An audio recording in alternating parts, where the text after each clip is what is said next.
Hey guys, it's Josh Myers and I'm bringing you another video on behalf of Academia on Demand. And today we will be talking about this thing called redox and these things called oxidation numbers. And so in the last few videos we've been talking about representing electron configuration in the electron orbitals through using different representations like boxes, like numbers associated with orbital levels. And today, what we will be doing is talking about how these elements that we've talked about, gaining stabilization using different methods here or there, how ions, how charged particles can do the same, how often elements would prefer to be charged because they will gain greater energetic stability.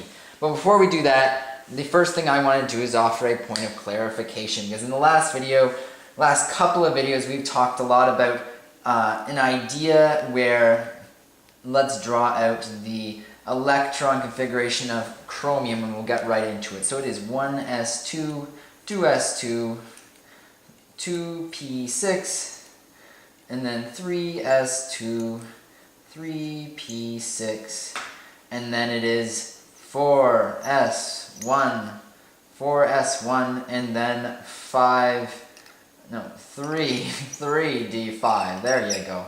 And what has happened here, as we've explained, is that this 1s orbital electron has donated itself to the last empty d orbital in order to give, instead of one full orbital and one empty orbital, two half-filled orbitals. And this, as given by Hudd's rule, creates more energetic stability. And now the point of clarification I wanted to make is that this does not always happen. This idea of electrons moving to make other orbitals half-filled it's not a regular occurrence among all the elements. Let's take carbon, for example. Carbon's electron configuration is 1s2 now, 2s2, and then 2p2. And so what has occurred here is not what is occurring over here. There is no place here where an s orbital donates an electron to make this 2p3 in hopes that now all of these orbitals may be half filled. The reason, now there's a very interesting reason why between the s and d orbitals in their interaction with each other, because they follow each other once you get to 4s, is the idea that they are both of very similar energy. Very similar energy. And so thus they are much more able to transfer electrons between each other without necessarily changing the stability of the atom. And so therefore, the electron, when it moves, the energetic stability does not change that much naturally, so therefore it occupies that empty orbital, makes it half filled, and thus provides more stability. So now we can get into the subject matter of this video. I just wanted to clarify that so I didn't get any angry teachers telling me I'm teaching the kids the wrong way. Okay, let's erase. And this marker is also giving me a hard time. I was hoping the red might be easier, but it does not seem to be the case. And so, in this video, as I said earlier, we will be learning about how atoms can lose or gain electrons in order to gain energetic favorability. And we've talked about this previously with the idea of ionization. And how some, especially in this thing that we talked about in one of the first videos called ionic bonding, when electrons are transferred.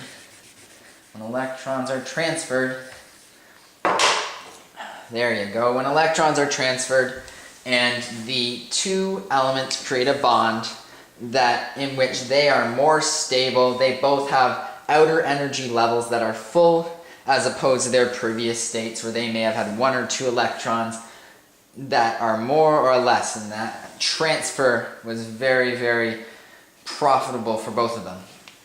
And so this is the idea that we will be discussing here. So oxidation, the idea of oxidation And this is a fancy word, but all it really means is a loss of electrons. And what do we remember about losing electrons? When you lose a negative charge, you gain a positive charge. So these are positive ions. So like metal ions that are losing electrons to donate to non-metal ions who are reduced, or what we call reduction has occurred. And what reduction means is a gain of electrons. This is still very simple, everyone. I'm hoping everyone is following here. Okay, so now that results in a negative charge. And so how exactly do these ideas interact? Because this is why I decided to put this video before the molecular pictures or the molecular drawing of structures video, because it seemed to make more sense with the electron configuration orbital stuff that we were doing. Just to add a little bit of understanding there before we jump off into the world of molecules. Okay, so the first example I would like to present is the example of the iron. What iron is? Iron chloride. And this molecule, this will become clear momentarily, exactly how this molecule is formed. But for right now, I just want you to accept that for this iron chloride, what comes to be known as a salt, whenever a metal and a non-metal are bonded ionically in this way, as we will see, they are called a salt. And so how exactly does this bonding work? Josh, you may ask, how do you know that this iron interacts with this chlorine in this certain way to form an FeCl3? Why are there 3 chlorines? Well, I will tell you. Okay, so one of the most common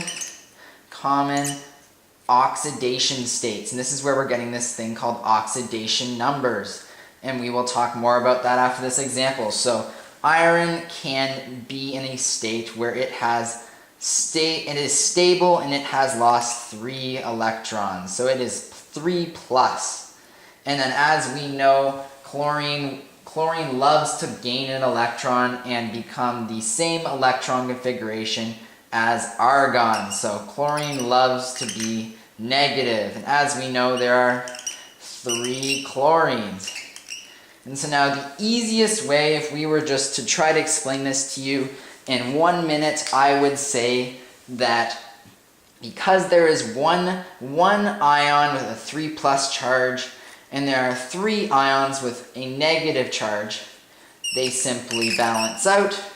3 plus 3 times -1, and they balance out to 0, and therefore this is a chemically stable compound, because although the components of it, the iron and the chlorine, or chloride as we would say, as it is an ion, are charged as the components are charged, but because the addition of them together creates 0 charge, therefore the molecule, the ionic molecule after the transfer of electrons, is stable. So now how exactly does this transfer of electrons happen?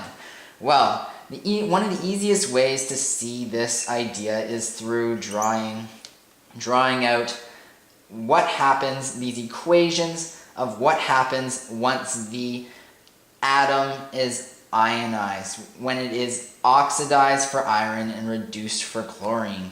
Okay, so for iron, when it is oxidized to its 3 plus oxidation state, this means that it will become Fe3 plus, and it will lose 3 electrons, meaning that it will go from having the 3 electrons on this side to being positively charged 3 times, and then having 3 electrons left over that have been lost. Okay, so now if we go to chlorine, because so far this seems to make sense.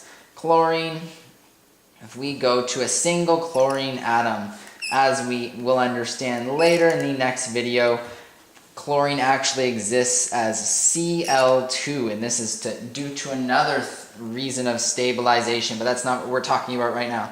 So let's just pretend for a second that it is just a single Cl atom.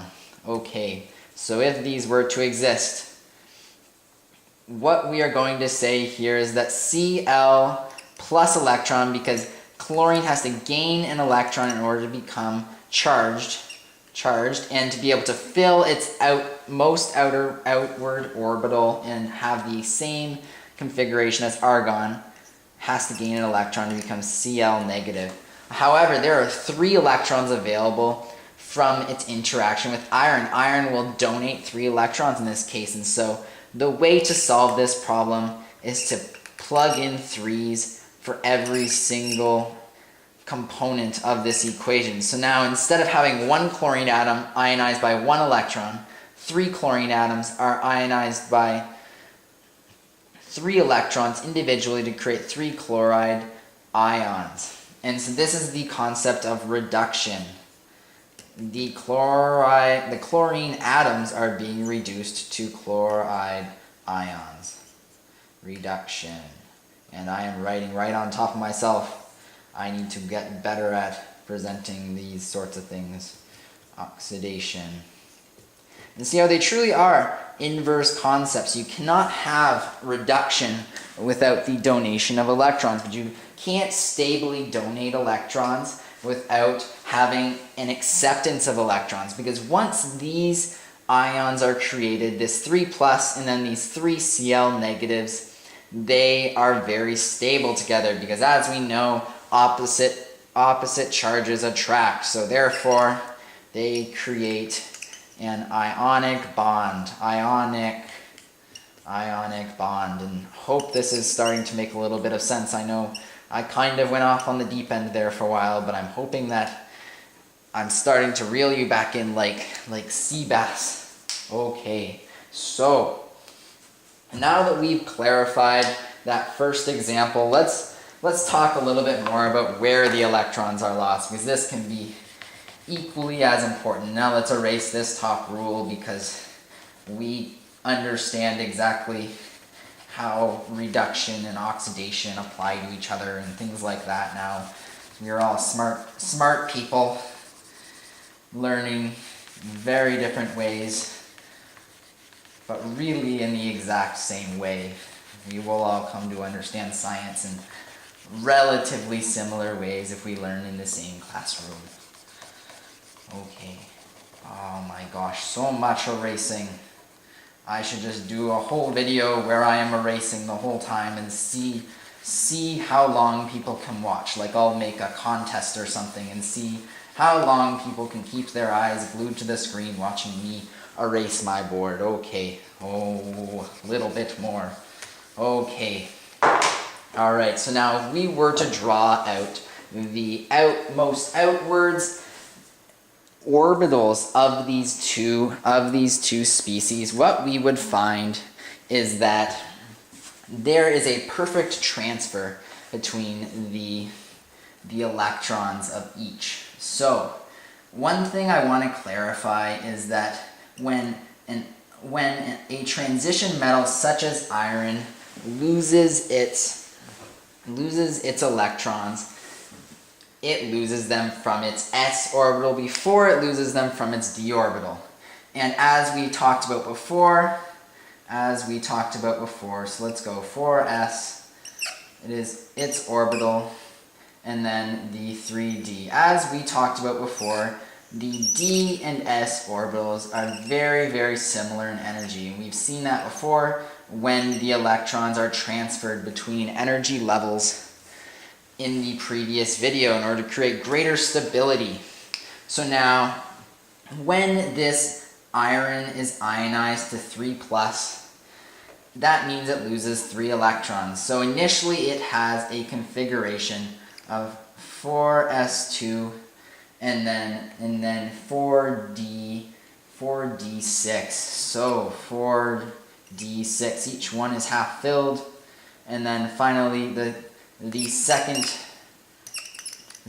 one is put in the first box. Okay, and so when you take these 3 electrons away, because we know we have to remove 3 in order to create an oxidation state of 3 plus, you take them both away from the first box first. So the first 2 are removed from the first box, and then the final one is removed from this first filled d orbital.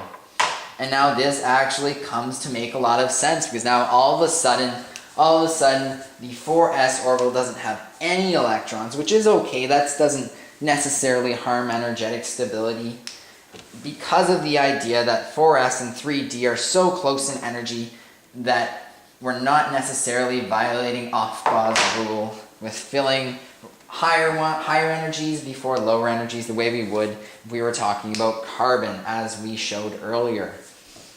And now all of a sudden the 3d sublevel, all of the orbitals are half full, which creates more energetic stability.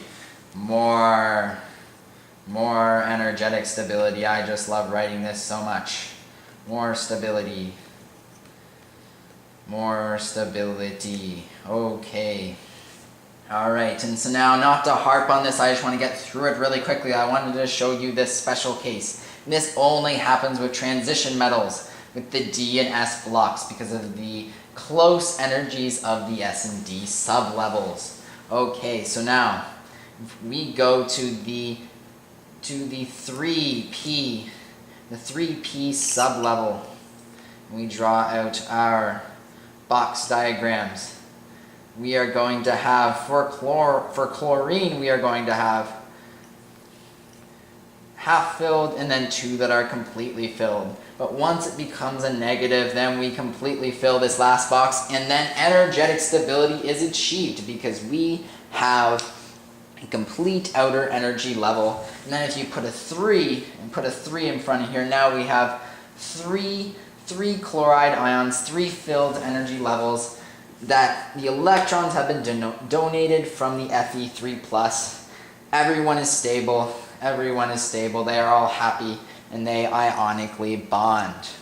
Okay, so now the next part of this video, because we need to start wrapping up here really quick, is the idea that many,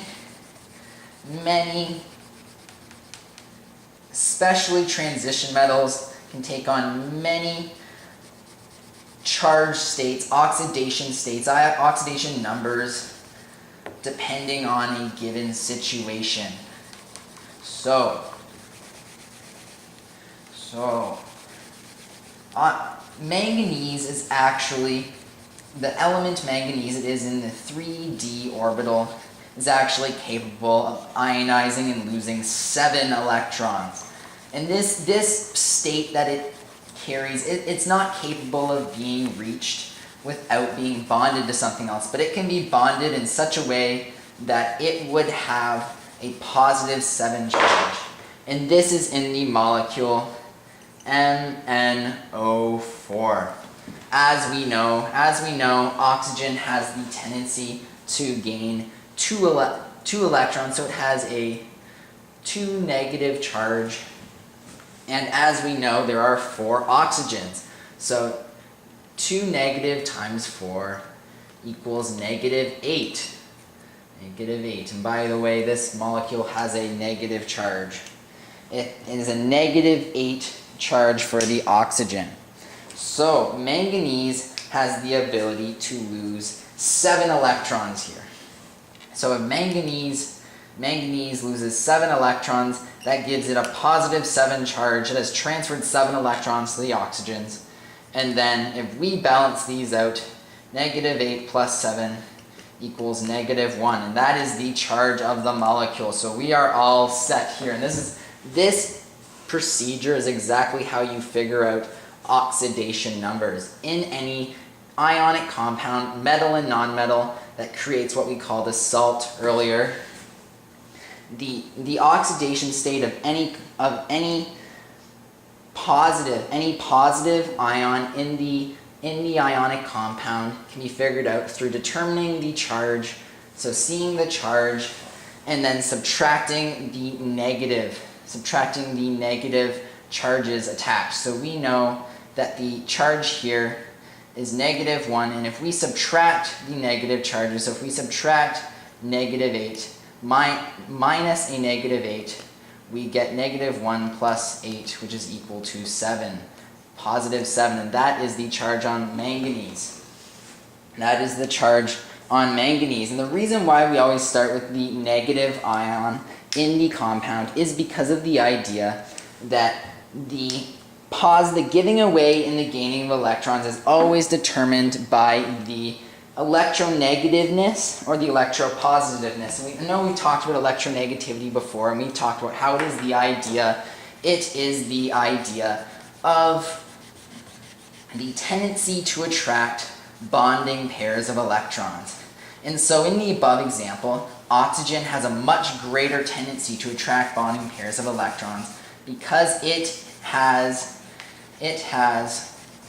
a higher electronegativity. And so therefore, it will always be the one in that compound gaining electrons. It will never give them away when it's interacting with manganese, because manganese has a lower electronegativity. And that is simply one measure of how these molecules interact in what we call ionic bonding and chemical reaction, but that's okay. The point is that oxygen has a higher electronegativity. As we know, this can be very easily a relative concept, and we will show this here when we talk about the compounds of, let's go with sodium bromide, so NaBr. And this is very simple. We know that sodium is a 1+, it wants to gain electron configurations just like the noble gas neon. So it is a 1+, and bromine is a halogen, it wants to gain 1 electron and become just like the noble gas krypton. And so therefore it will have a charge of 0. But bromine will be the one gaining the electron from the sodium, and this is because of the electronegativity value. However, there's also an ion, a molecular ion called bromate, and this is Br03 negative. And as we know here, if we compare the electronegativity values, the wantingness, this idea, this affinity for electrons, the oxygen has a higher En. So in this compound, it will be the one taking the electrons. It will be the one taking the electrons. And so it has 3, because we know that the oxygen atom has three different sets of orbitals to be filled. This means that we know that it wants to gain 2 electrons. So it wants to have a 2 negative charge in order to be just like the noble gas neon. So if there are 3 oxygens, then the total oxygen charge, the total negative charge will be -6. And so as we know, this molecule has a total charge of -1. And so if we do what we did up here, and we take -1 and subtract -6 from it, we get +5. So we get 5 positive. And this is shown as the charge of the bromide. What this is the example where bromine will actually give away electrons. It will donate electrons to the more electronegative oxygen. And this is actually super interesting because generally when we think about halogens and bromine, they're always going to accept electrons, and this is because generally they will have higher electronegativity values than many of the other elements such as the metals. But however, this state is also very energetically favorable, and we will look at their orbital diagrams. And so we know that this idea of +5 and -6, this is a balancing of charge. This is, one is giving away an electron and one is taking electrons. So we've got our bromine, and it has an outer orbital level of 4p, and it initially has these numbers of electrons. Hold on, 1 electron, and it is in group 7, so it will have 5 electrons in its 4p orbital. And where is the oxygen? Let's just see if we can keep this going without having to erase anymore. We're almost done. Oxygen, and it will have its 2p orbital. Its 2p orbital. 2p orbital. And it's going to have one filled orbital, 2 in its outermost sublevel. Okay, so now what is happening in this reaction is that bromine is giving away all of the electrons in its 4p. It is giving away all of the electrons in its 4p, so 1 electron will, I have to give them opposite spins. I am being bad. And so 1 electron will gain its one oxygen will gain its outermost full energy level, and so that will be a neon. And then if we do it again, there's another 2 electrons. That's 4 electrons delivered, and there are 2 full energy levels for oxygens. And then finally a third. There's only 1 electron to take away. We've gotten rid of all of these electrons. We have gotten rid of all of these electrons. And now there's only 1 more to take away, but there's 2 more spots to donate. There's 2 more spots to donate. And so what that means is that one of them is filled, and then the molecule takes on a negative charge, because this negative charge, you could interpret it as the molecule gaining another electron. So then therefore now it is stable, because now all of the oxygens have a full outer energy level. And this is the record for the longest video ever. I am proud of myself. You are probably pulling your hair out at me with all of this crazy ionic bonding stuff and this transfer of electrons. So in the next video, now that we have an understanding of how the orbitals apply to ionic bonding and stabilization of ions and molecules and things like that when they are bonded together, we in the next video, now I'm not lying to you, we will talk about covalent bonding and drawing molecular structures.